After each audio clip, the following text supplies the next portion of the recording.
Chào mà. Chào mà.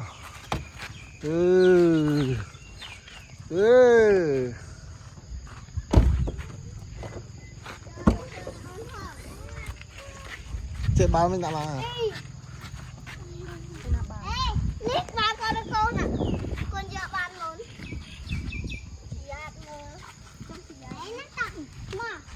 Tay tụi mình. Tay tụi mình. Tắc tốc hơi. Chăm thiệt ra ai. Tổng nâng thân ơi, chăm hai chăm phát. Thu tổng nâng thân ơi. Tổng nâng thân ơi.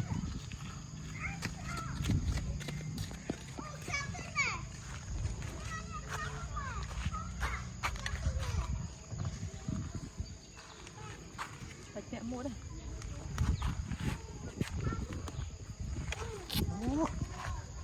Tụi ai nó khỏi kia. Tí bay.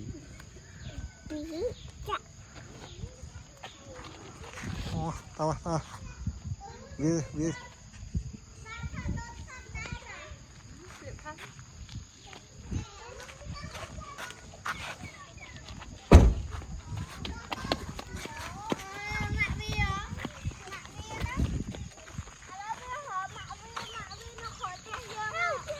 Tới. Đặt đây ra, đặt đây bọn cha. Tôi đặt đây bọn. Vượt phong.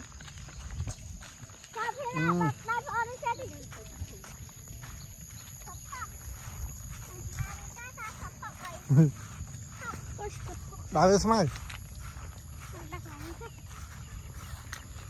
Smile.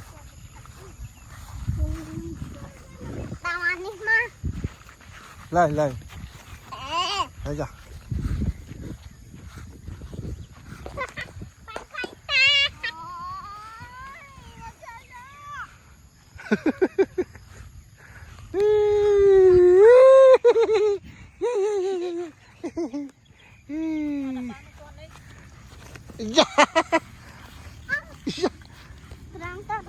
Nó to nó. À sao lại? Phía tao nó ơi. Khách. Tao nó.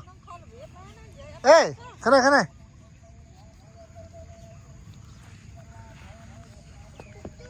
Dạ đằng đây bông nữa kìa.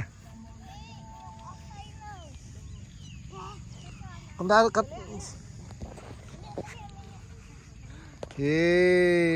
Ôi bà ôn rưới ra nào mà chơi. Bà ôn rưới ra. Lên, tao à.